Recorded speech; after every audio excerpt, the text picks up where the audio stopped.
in price volatility of certain publicly traded companies. The typical dynamics of the markets were turned upside down in February as shorted stocks went on a roller coaster ride, fueled largely by commentary in social media platforms, as well as online brokerages that cater to retail investors and offer access to sophisticated products such as options with limited assessment of suitability. This afternoon, NASAA's broker-dealer section chair, Marnie Gibson of Kentucky, will moderate a panel of regulators and industry who will examine the lessons learned from the democratization of the stock market and the impact of social media and gamification of the markets on new and inexperienced investors. Joining Marnie are Tyler Galosh, Executive Director of the Healthy Markets Association, Stephen Hall, Legal Director and Security Specialist with Better Markets and a former colleague from his days at NASAA, Lauren Jackson, Counsel with Kilpatrick, Townsend, and Stockton, and Katrina Prokopi, Senior Legal Counsel of the Alberta Securities Commission Market Regulation Division. Marnie, it's all yours. Thank you, President Hopkins. So I'm so happy to be able to moderate this panel today. And I think often you hear that we have a very distinguished, knowledgeable panel, but this time it's actually true. I'm kidding. We do have a very distinguished panel today. And as Lisa already introduced them, I would ask you just to take a look online to look at their resumes, their backgrounds, their biographies for a little bit more information. We do have such an engaging topic today. I want to allow as much time to talk about this as possible and try to get to some of your questions as well. And with that, I'm sure our attendees will gain some valuable insight. So I would like to move straight into our questions if everyone is ready. So in the now familiar story, GameStop stock was sent to the moon, trading from as low as $20 and even as low as $3 in previous years. So I guess it was in that penny stock range at that point per share to a closing high of more than $347. And at some points, it was even as high as $483 during intraday trading. And so all this happened in just a matter of days. And Reddit's Wall Street Bets, championed by all the well-known Roaring Kitty, bet against short sellers and some investors and reaped these massive returns. Now, some investors were, hence our title, left holding the bag as GameStop's stock price fell to less than $41. Now, I checked today and it was around 180 currently, but just recently it was as low as 150. So with these price swings that just seem to be constant, they do highlight several issues in the market. So Stephen, I'm going to start with you. And I want to kind of just get into the basic question that everyone has. What really happened with GameStop? Well, thank you, Marnie. I want to just begin by saying it's a pleasure to be back among my NASAA friends and former comrades. I also really appreciate Better Markets being invited to serve on the panel. It's obviously important, and it's also very timely. What I'll do to answer your first question is go through, sort of recap very briefly in a nutshell, the key facts. You've already laid out some of the principal ones. Just a minute or two on that. And then I'll frame what I think is probably the most important takeaway in terms of not just what really happened, but what it really means for the markets and for especially retail investors. GameStop is actually a chain of brick and mortar video game stores that's been in business for a number of decades, actually, although over the last several years, it's been facing severe challenges from online competition and more recently from the pandemic. So its fundamentals have not looked particularly good. As a result, GameStop became the target of heavy short selling, largely by hedge funds, but also by other traders. And as you, I think, alluded, this triggered what I considered something of a populist backlash in January of this year. And it was fueled largely by members of a subreddit group known as Wall Street Bets. Some of them acted on the belief that the stock was actually undervalued, and some were more interested in a kind of socio-political message of fighting back against what they perceived to be rig markets and predatory hedge funds. in the critical 2-week period that you've alluded to, the price of GameStop really did skyrocket and then plummet. It went from about $20 per share to nearly $350 per share with the intraday spike you mentioned. And the daily volume of particular relevance to our discussion really went sky high, from about 15 million shares to close to 200,000 shares. That placed the short sellers under extreme pressure, and it forced them to cover their positions with more buys, driving the price even higher. And that's why it's been dubbed a pretty classic short squeeze. The online brokerage firm known as Robinhood handled an enormous amount of the trading in GameStop, and it did so by routing trades of its clients to Citadel Securities largely in exchange for something we're going to discuss in some detail: payments for order flow. In late January, Robinhood actually halted the purchase of GameStop shares, apparently because it could not meet a $3 billion margin call from the clearinghouse. It reopened trading days later after it mustered the necessary funds and negotiated a deal with the clearinghouse.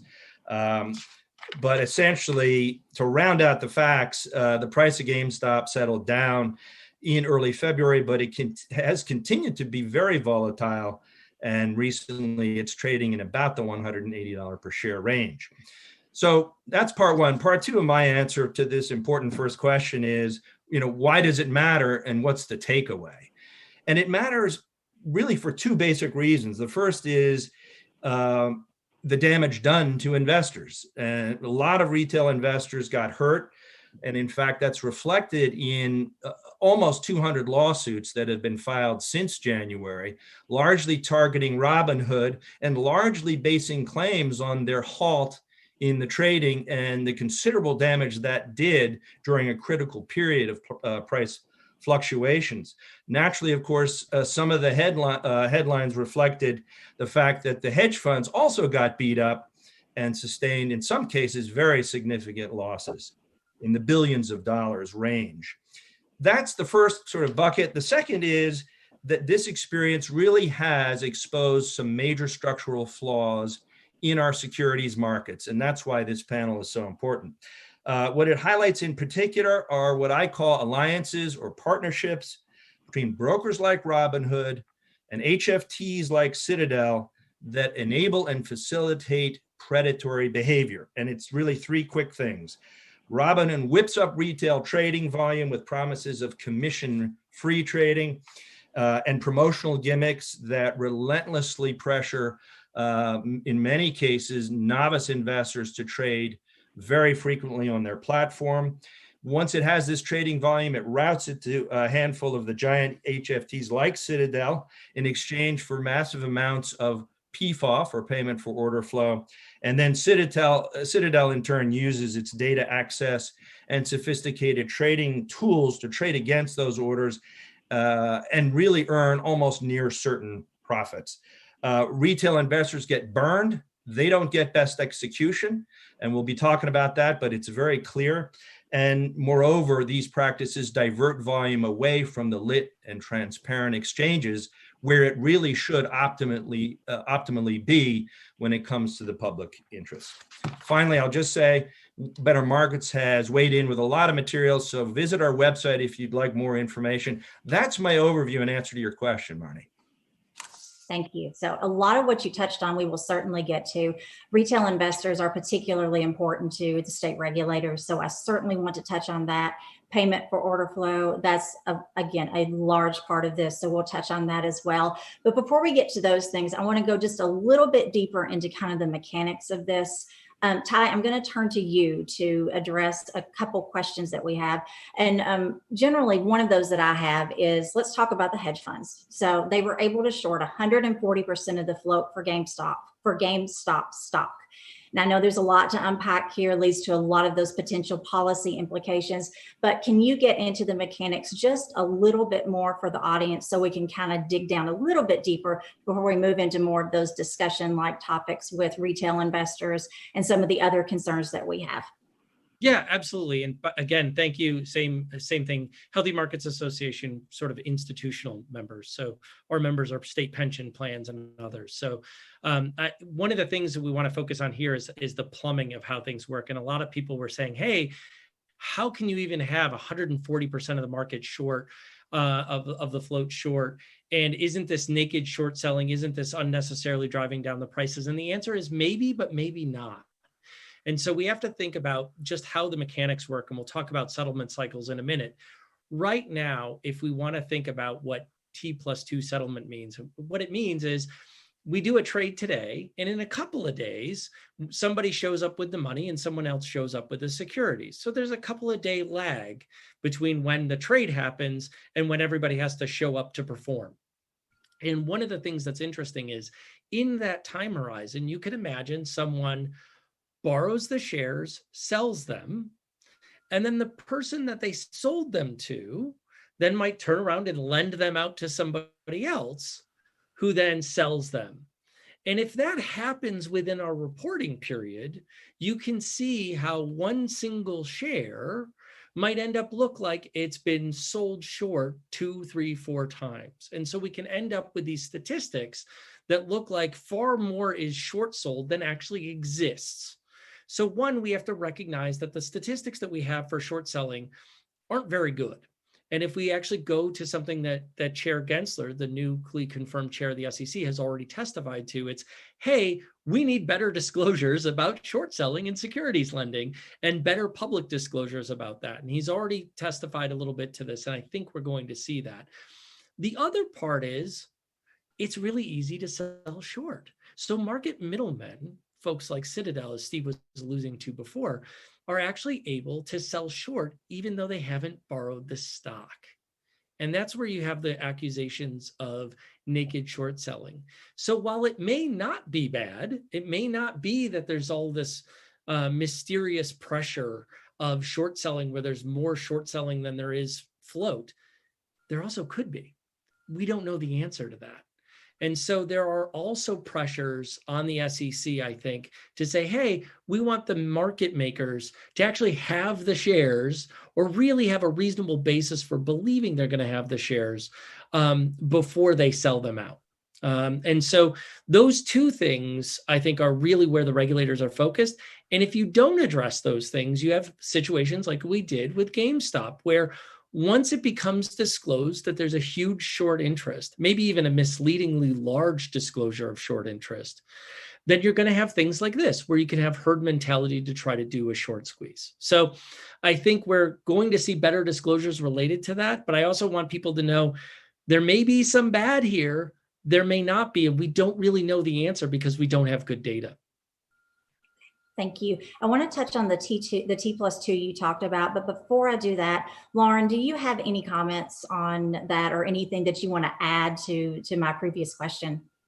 No, I don't think so. I mean, just to say, and I think sort of this was implied with Ty's comments, but as the industry person on the panel, I will say that in terms of the industry, like kind of speaking up for the broker dealers, I guess, who tend to be my clients, the short selling can be a very good thing in terms of helping to figure out what the right price of a security can be. It's one very meaningful way to express a view on a security and to ideally, when the markets do reflect fundamentals, which maybe they don't right now, but ideally help to get to the right price discovery. So I think that was inherent in what Ty was saying, but I just kind of wanted to elevate that point that short selling is not per se bad for the markets or bad for investors or companies or any of that. It can play an important and valuable role. Thank you. And Ty, I want to go back to you on the T+2, and then I'll get a little bit more commentary because I think you're great at the nuts and bolts. So I would like you to explain this a little bit. So we talked about the meme stocks and the significant trading irregularities. I think everyone knows a little bit about those. As we know, Robinhood did pause its users from trading in GameStop at one point and later cited those clearinghouse requirements. So just kind of two questions. What would those clearinghouse requirements be that could possibly be the cause? And second, can you just give us a pretty brief explanation of the T+2 and exactly how kind of the plumbing of all that and the mechanics work? Yeah, thanks. Great questions. So going back to T+2, as I mentioned before, you have your trade and then it takes a couple of days for the paperwork. And the idea is in 2 days, someone's going to show up with the money and someone else is going to show up with the securities. And that's how it's called the settlement cycle. But in that interim, right, there's a risk. The securities may go up, they may go down. There's a risk that the person who's supposed to have the money doesn't have the money or doesn't want to show up with the money. And when that happens, right, we have something called a fail to deliver, and we really don't want those. And the clearinghouse really doesn't want those. And so they have this thing that they call margin. And that is the idea that as the securities may fluctuate in value or the risk of those securities changes, they calculate what is the likelihood of something bad happening here and someone not delivering. And so what happens when you have an awful lot of trading is your margin likely will go up. So Robinhood had a ton of new volume, right? They'd open millions of accounts and all of these people start trading in a very concentrated set of securities that are extremely volatile. So the clearinghouse, DTCC, which does the clearing for securities, it's sort of a monopoly provider, they basically said, wait, these are very volatile securities. This is risky. We're worried about the people not showing up. And they have standard formulas for that. And so what they did is they applied their formulas and they said, wow, we really need some money from you, Robinhood, because we're worried your customers may not show up to back their own trades.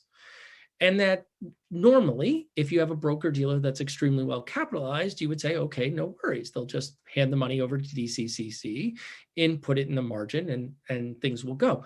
The problem is the broker dealer, Robinhood in this case, but other broker dealers had the same problem. They didn't have the money to meet the margin call from the clearinghouse, doing what we want the clearinghouse to do, which is to make sure that everybody can stand behind their own trades. And so when Robinhood didn't have the money to back up its customers trading, they essentially said to the customers, stop trading. And oh, by the way, we're also going to run out to the marketplace and try to get money from our own investors. And they raised basically $3.4 billion, more than they had raised in the entire history of the company over the course of a few days.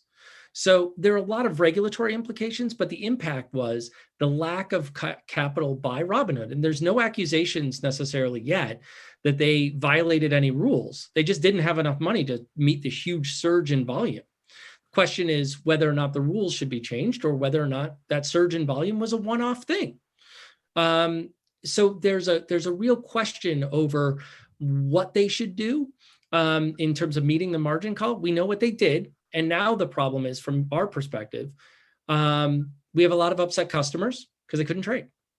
And this was largely because Robinhood did what you would expect them to do. When they can't meet a margin call, they stop trading. This, in our view, is likely to happen again. And frankly, we're seeing it today with cryptocurrency exchanges doing similar types of things, shutting down customer trading. Thank you. Lauren, would you like to add to that?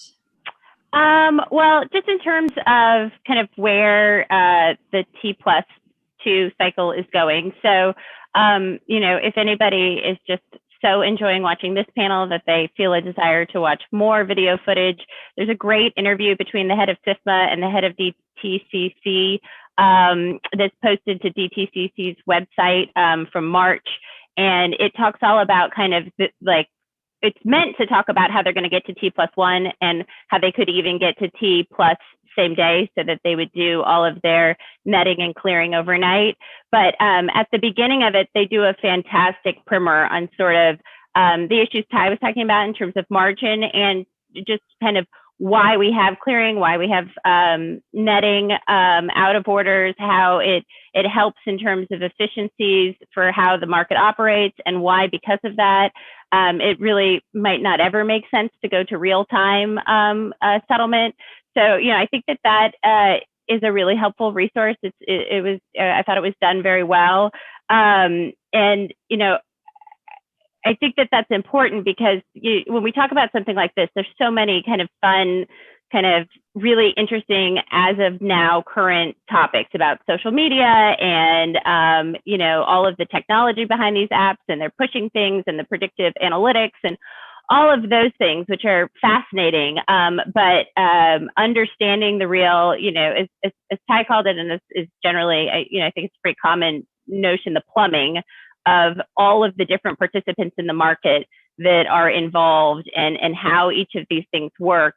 I don't think that the average person, even in this industry, really can conceptualize in a moment how much is involved in one single trade, moving from sort of trade to settlement, and what that looks like and how many different people are involved. So I would just put that out there. But to say that it looks almost certain that we'll move to T+1 within the next year and a half. I think they went from 6 to 5. That took a long time. Then they went from 5 to 3 in 2017, and then they went to 5 to 3. Then they went 3 to 2 in 2017, and now I think we'll go 2 to 1. But I don't think we'll ever go real time. So, and I think Robinhood has actually said they want real time, but I just don't think that that's ever going to happen. Yeah, I'm not sure Robinhood knows what that would do to their trading business, but yeah. I agree. The one thing I would say is I would not be surprised if the regulators actually do try to go to T+0, which is the end of the day. Yeah. Which is very different than straight through. So we know that Chair Gensler has at least endorsed the T+1. So I'm interested to see what the coming year brings as well. And a point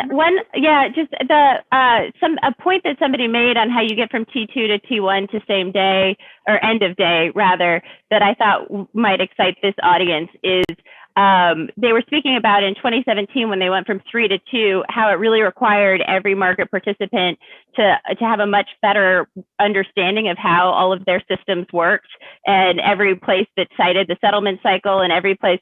And I think any regulator or person involved in compliance or operations or risk could appreciate that a lot of times things just work, and they've worked that way for so long, and nobody's ever really stopped to look at, like, how does it all work and how is it all connected. And in that video I referenced, they seemed fairly confident that 2017 was recent enough that there would still be institutional knowledge about that. But they also said that they think they'll find other operational problems or inefficiencies that they'll also tackle as they go through that process, which could be very exciting. So Lauren, apparently there's some interest in watching more videos. So I have questions. Could you just repeat where the audience can find that video clip you mentioned? So I've had several questions there. Yeah, absolutely. It's on DTCC. So that's Delta Tom Charles DTCC's website. And it's an interview between Kenneth Bentison of SIFMA and Mike Bodson of DTCC. And I think it's called, I don't know that I have the name of what it was called, but if you were to Google, it's called What's Involved with the Move to T+1. That's the name of the video. So if you Google what's involved with the move to T+1 and DTCC, I'm sure you will find it. Okay. Great. And Marnie, could we go back briefly to the issue of short selling that Ty was addressing? I just wanted to make an observation and then really kind of throw out a question. The first is that I think Ty's point about more transparency and disclosure is critical. It's really foundational. And I think many of us are disappointed that the SEC never acted on a mandate in the Dodd-Frank Act to actually require much more reporting of short selling interest. And hopefully that's going to change. But in our view, disclosure and transparency, although critical, only goes so far to solve a lot of problems, certainly in the investor protection area, but also in market structure issues. And so the question is, what concrete actions really make the most sense? In our view, the things that are on the table, I think Ty mentioned rethinking the exemption for market makers is one thing. A lot more enforcement for those who fail to deliver is another. And interestingly, I'm wondering, whether we should revisit the unfettered ability to relend, basically. Is that something that this panel thinks would be a positive step? Not to get rid of short selling, because I agree with Lauren. There's a lot to be said for it in terms of price discovery and transparency in the market. But what about limiting the rehypothecation or relending activity? I'd love to hear a comment on that. I guess that's coming to me. So I'm happy to field. Yeah. So the answer is maybe. This is one of those challenges where the lack of data is so bad that we actually don't know to the extent to which rehypothecation actually is existing. So we do know there are a handful of extremely activist, short selling, sort of heavy firms, but we don't actually know to the extent to which this happens. So the answer is maybe. And I would agree when it comes to, for example, the market making exemption, when it comes to the securities lending and short selling disclosures, obviously those have to be done and they're decades overdue. But this particular one is a little bit of a challenge because I actually agree with the idea of someone being able to, and I think many of our investors who are actually not the borrowers, they're not the short sellers. Most of our members are going to be long only or folks who hew away from shorting securities. But generally speaking, if people want to take the view and take a negative position on a stock, as long as it's real stock that they're borrowing, I think we're supportive of it. The question is it real stock? And it's clear that there are times when there is, and it's clear that there's times when there's not. So just to make sure that we are able to touch on a lot of the other topics we've talked about, I do want to talk about payment for order flow pretty quickly. So I want to start by saying that both Gensler and FINRA CEO Robert Cook did note in recent testimony that there could be a possibility of a conflict of interest in the payment for order flow, and it does need to be explored further. So how does payment for order flow work, and could it potentially create a conflict of interest? So Lauren, I will start with you, and then anyone else that wants to jump in, feel free to do so. Sure. Yeah. So first of all, payment for order flow is not new. It's been around a long time. The SEC, I think, first promulgated their rule I think the rulemaking happened in sort of 93, 94, and the rule was final in 95.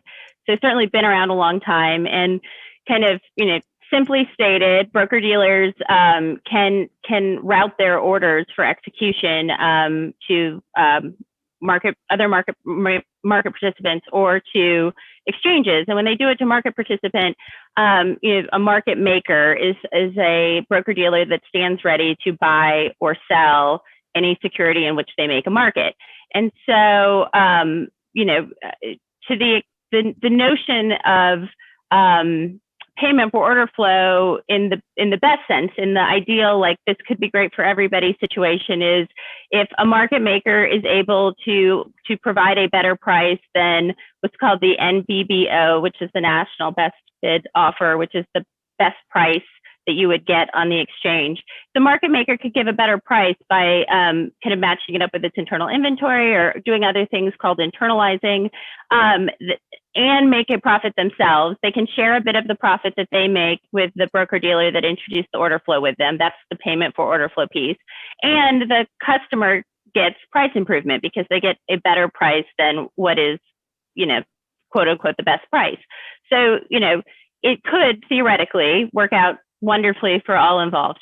But broker dealers also have an obligation of best execution, which means that they need to be, most simply stated, that when it comes to the overall amount of the orders that they're routing on behalf of their customers, they need to be getting the best prices for those clients. And they need to be looking at that on a quarterly basis, at least, if not more often, to really assess whether or not they're getting it. And if they're not getting it, then they better figure out a way to get it. So as with all things, there is most things in the market, it's a heavily regulated, Robinhood was found by the SEC at the end of last year in December 2020 to have a long history of not getting best execution for their clients, knowing that the payment for order flow arrangements that they had were not resulting in best execution for their clients, and not disclosing to their clients the fact that the vast majority of the income that they were making was from payment for order flow, in spite of the fact that they had a section of their website called How Does Robinhood Make Money? And it didn't talk about that fact. So, I would view that as a success story in terms of our well-regulated markets, that the SEC had a bunch of rules, a broker-dealer did not follow the rules. I mean, I think they neither admitted nor denied, but the SEC concluded that they didn't follow the rules, and they were penalized for it, and a lot of attention was brought to it. So as with short selling, I don't personally believe, and I know everybody has different opinions, that payment for order flow cannot be done in a way that could be okay for customers, but it's fraught, and it certainly has conflicts inherent in it that could put the broker dealer's interest and their customers' interest at odds with one another. So I'm sure there's lots of people that have other thoughts as well. So I know that there's some other perspectives on this, but I actually want to go to Katrina now, because I think this is a very unique situation. I don't know as much about Canadian rules and regulations, but I understand that they are significantly different. So a couple questions for you, Katrina. One, could you talk about payment for order flow in Canada, and could something like that in theory happen there? So I think the particular sort of market structure dynamics that contributed to this whole, GameStop saga that we've been talking about in the US, the payment for order flow, the zero commission trading, the internalization by the wholesalers, it does not exist the same way in Canada. I mean, we certainly experienced a lot of market volatility at this time. Our single stock circuit breakers were triggered frequently, but they worked as we expected them to and as they were supposed to. We didn't experience the same sort of upheaval from a broader market structure perspective. So the question is why? I think the simple answer is we have a different market structure environment that's supported by different regulatory frameworks. So we don't have a wholesaling model where trades are internalized and execution happens off market and dealers get paid for their order flow. We have rules that specifically preclude PFOF. You may have heard in the chairman's Gensler's recent testimony specifically contrasted the difference between on this front between the US and Canada, and I believe the UK as well. We have market integrity rules that preclude prices recorded on a marketplace by a dealer from being higher than what it costs the client to buy it. And we have rules that promote order exposure and price discovery on a transparent marketplace versus internalization of the trades. We don't have fractionalized trading in Canadian stocks, which obviously opens up the market to more retail activity. Because obviously you can trade in cheaper increments, but it's not precluded here. We just haven't seen the emergence of that to the same extent. So I think that's the reason that we did not experience the same phenomenon, short of the general volatility. And we're not sort of looking at all of the same things as a result that the U.S. regulators are. Yeah. Thank you. I'll just note, if I could, for a second. I mean, at Sure. the end, it's a really basic thing. If you're an investor, whether a pension fund or retail investor, your broker has the same obligation, get you generally the best price. And if they're getting paid as an agent by someone who is not you, who are they serving? Are they getting you the best price, or are they making themselves the most money? And so one of the things is it's really hard. And Lauren, I appreciate the conflict of interest. The reality is there's no way to say that there isn't the conflict of interest. The only question is, how is it manageable? And other countries have determined no. The US has said thus far, yes. And now the question is, do they want to revisit it? And it's clear to me that the chair is eager in revisiting it based on his testimony. He's interested in comparing it to other places where they've made the conclusion no. And they're also not just thinking about this from a retail market making perspective. They're not just talking about Citadel for retail orders. They're also talking about exchanges, which make the same kind of payments to institutional broker dealers when they're trading on behalf of mutual funds or pension funds. So I think the US is looking at it now from a concept of, is your broker getting some sort of payment or inducement? Because it might not just be a cash payment to trade with somebody or at some place in a way that makes your broker more money at your expense. Unfortunately, in the retail space, For example, we have one of these large market makers went on television and said, look, we don't care. This is valuable stuff to us. These retail orders are valuable to us, and we're going to pay for them, right? If we can, we're allowed to, we'll pay for them. And it's up to the broker dealer, be it the Robinhood or Fidelity, whether or not they want to keep that money for themselves, or how much, if maybe even 100% of it goes to their customers in the form of better prices. And that really puts attention on the broker dealer itself, because now it's determining, again, the market maker just says, I'm willing to pay, you tell me who gets what. The broker dealer themselves, the Robinhood, is saying, all right, I'm going to give you, customer, this much, and I'm going to keep the rest for myself. But they could also choose a different amount. And that seems inconsistent with the rule. And that's part of the reason why we're seeing this play out right now. One thing I was just going to add to pick up on something Ty said, you asked, we do, what the sort of market structure environment or element of PFOF was in Canada. While we don't have PFOF per se, we certainly have sort of other economic incentives inherent in our, market structure dynamics that are perceived as creating a similar, question or having a similar sort of result. And, here I'm talking about inverted marketplaces where various fee structures exist to attract certain kinds of trading flow. So, some argue that while we don't have PFOF per se, payment for order flow per se, these inverted marketplaces, and in terms of their fee structures, kind of result in the same things, where there's an economic incentive added to the equation and factoring into the decisions made by dealers in terms of the revenue. So, Marnie, could I chime in on this? This is a very important topic, obviously, certainly to better markets, I think, to everybody on the panel and market participants. A couple quick things, and we can delve into more detail if you want to steer us that way. First of all, is kind of the proposition, just to echo it, it is an inescapable conflict of interest. And I think really the question is, how is it being managed by the market participants and by the regulators? And one problem we have here is that the mitigant in the form of the duty of best execution, which also has a common law fiduciary component, quite frankly, but the regulators are not enforcing that rule in a meaningful sense. It's just become a kind of periodic review in the aggregate on a quarterly basis. It doesn't have any teeth. That's one problem. The other problem is the argument. I think Lauren was going in this direction a bit by saying, look, there are some countervailing benefits. Commission-free trading, of course, is one that's in the news and relevant to this whole frenzy involving Robinhood.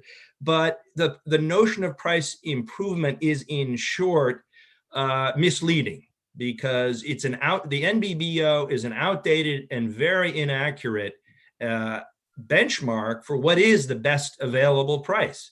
It no longer captures what are widely considered to be better prices in various venues. And so the notion that there is price improvement is kind of it's a masquerade, really, to defend a deeply embedded and highly profitable trading practice. And I can't resist to close out my add-on to this.